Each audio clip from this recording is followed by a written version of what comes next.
Hello student, welcome to this video. कक्षा 9वीं अर्धवार्षिक परीक्षा के लिए पेपर हम इस वीडियो में देखेंगे। जो आपके 9 जनवरी को पेपर आने वाला है उसके लिए प्रश्न पत्र यहाँ पर हम लेकर आ चुके हैं।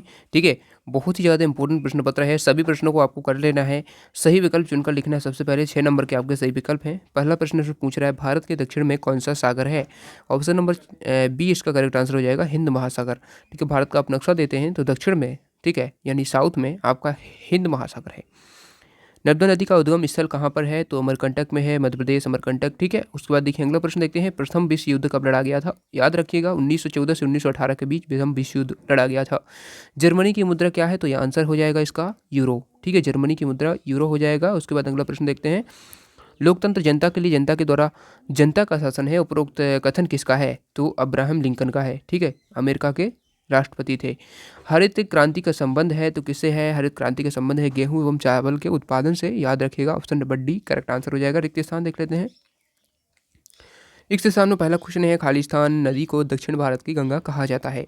याद रखिएगा स्टूडेंट, इसमें हो जाएगा गोदावरी नदी। ठीक है, गोदावरी नदी को दक्षिण भारत की गंगा कहा जाता है। अगला देखिए, कार्ल मार्क्स ने खालिस्तान नामक ग्रंथ की रचना की। तो कार्ल मार्क्स ने दास कैपिटल ग्रंथ की रचना करी थी। तो दास कैपिटल इस क्वेश्चन का आंसर हो जाएगा। अगला प्रश्न है, भारत में वोट डालने का उम्र जो है 18 वर्ष है। मध्य प्रदेश में लोकसभा सीटों की संख्या कितनी है? तो 29 है। उसके बाद देखिए, खालिस्तान की कमी कारण कीमत बढ़ जाती है। तो खालिस्तान यानी खाद्य की कमी के कारण कीमतें जो है बढ़ जाती हैं। उसके बाद देखिए, संविधान सभा की प्रथम बैठक हुई थी 9 दिसंबर 1946 को। ठीक है, 9 दिसंबर 1946 में हुई थी। इसका आंसर यहाँ पर हो जाएगा 9 दिसंबर 1946। सही जुड़ी मैच कर लेते हैं स्टूडेंट। तो देखिए, सही जुड़ी है फूलों की बौछार से आप मैच कर लेंगे कहवा। चावल उत्पादक द्वीप जावा आंसर हो जाएगा। राष्ट्रीय खाद्य सुरक्षा अधिनियम 1951 से 52 2013 हो जाएगा। और भारत में प्रथम आम चुनाव हुआ था 1952 में। ठीक है, उसके बाद 1951 हो जाएगा। बेरोजगारी से मैच कर लेंगे, जनसंख्या वृद्धि से संबंधित है। बेरोजगारी होगी अधिक यदि जनसंख्या वृद्धि अधिक होगी तो। देश का सर्वोच्च कानून संविधान होता है। तो इस प्रकार से सही जोड़ी आपकी हो जाएंगी। अगला प्रश्न देखते हैं, प्रश्न चौथा है, इसमें सही सत असत देखना है।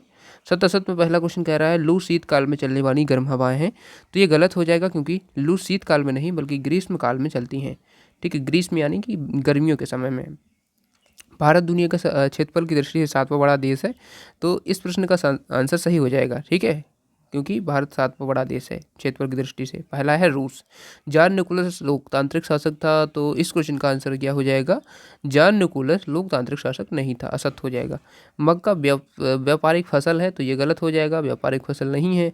लोकसभा एवं विधानसभा के सदस्यों का कार्यकाल 5 वर्ष का होता है। तो जी हाँ, ये सत्य हो जाएगा। ठीक है, और उसके बाद स्वर्ण जयंती ग्राम स्वरोजगार योजना का आरंभ 1999 में किया गया।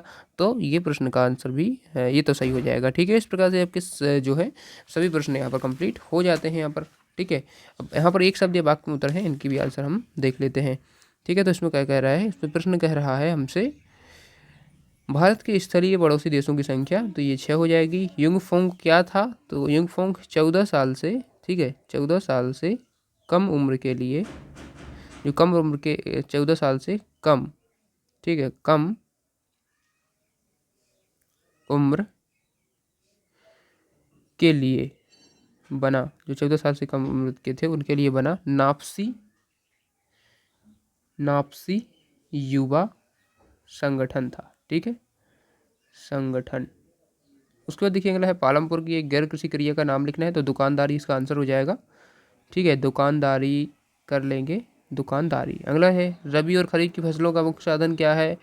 यानी कि रबी और खरीफ की फसलें आपको बतानी है। तो देखिए, रबी की फसलों में आप लिख सकते हैं यहाँ पर गेहूँ, चना, मटर। ठीक है, गेहूँ, चना, मटर। ठीक है, ये हो जाएंगी खरीफ की फसल और रबी की फसलें। और खरीफ की हो जाएंगी आपकी सोयाबीन। ठीक है, जो बरसात के समय बोई जाती हैं। सोयाबीन हो जाएगा आपका, उड़द हो जाएगा, मक्का हो जाएगा। इस प्रकार से देखिए आपकी हो जाएंगी खरीफ की फसलें। उसके बाद देखिए, अन्नपूर्ण योजना किस वर्ष प्रारंभ करी गई थी? तो 1 अप्रैल 1900 नहीं है, 2000 में है। ठीक है, 1 अप्रैल फिक्स 2000। ठीक है, लोकसभा के सदस्यों को सांसद कहते हैं। इसमें पूछा क्या कहते हैं? तो सदस्य को सांसद कहता है। ठीक है, सांसद कहते हैं। अब देखिए प्रश्न 6 है, भारत के केंद्र शासित प्रदेशों के नाम लिखना है। 2 नंबर का इसमें प्रश्न पूछा गया है। अथवा में है, क्षेत्रफल की दृष्टि से विश्व के 7 बड़े देशों के नाम। प्रश्न को मैं आपको दिखाते चलता हूँ, इनके आंसर मैं अभी बताऊंगा आपको।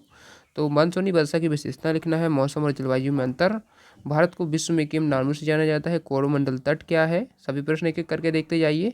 इनका सॉल्यूशन मैं अभी बताऊंगा कैसे इनको आपको देखना है, ठीक है। उसके बाद देखिए, आतंक का राज्य किसे कहते हैं, जैकोबियन क्लब के सदस्य कौन थे, खूनी रविवार की घटना क्या थी, ड्यूमो पर टिप्पणी लिखिए, वन विनाश किसे कहते हैं, वनों से होने वाले प्रत्यक्ष लाभ। एक एक प्रश्न आपको करके जाना है, एक भी छोड़ के नहीं जाइएगा। इनके आंसर मैं आपको बता दूं, इनके आंसर आपको वीडियो के डिस्क्रिप्शन में इसका जो पार्ट 2 है वो डला हुआ है, पार्ट 2 का वीडियो, उसमें मैंने इनके आंसर बताए हुए हैं, ठीक है। तो वहाँ से आप देख सकते हैं, डिस्क्रिप्शन को चेक कीजिए, वहाँ पर आपको मिल जाएगा सभी प्रश्नों के उत्तर और लिंक मिल जाएगा। उस पर क्लिक करेंगे तो आपको वो वीडियो मिल जाएगा, उसमें पूरे उत्तर मैंने बताए हुए हैं, ठीक है। इस प्रकार से पूरा पेपर आप देख लीजिए, यहाँ पर हो जाएगा और ये सभी प्रश्न आपको उसी वीडियो में सॉल्व कराए जाएंगे, ठीक है। यदि 2 में नहीं मिलेंगे तो कुछ 3 में मिल जाएंगे, ठीक है। इस प्रकार से आपको दोनों ही पार्ट मिल जाएंगे डिस्क्रिप्शन में, वहाँ से आप देख सकते हैं। चलिए मिलते हैं अगले वीडियो में, सब्सक्राइब जरूर करना।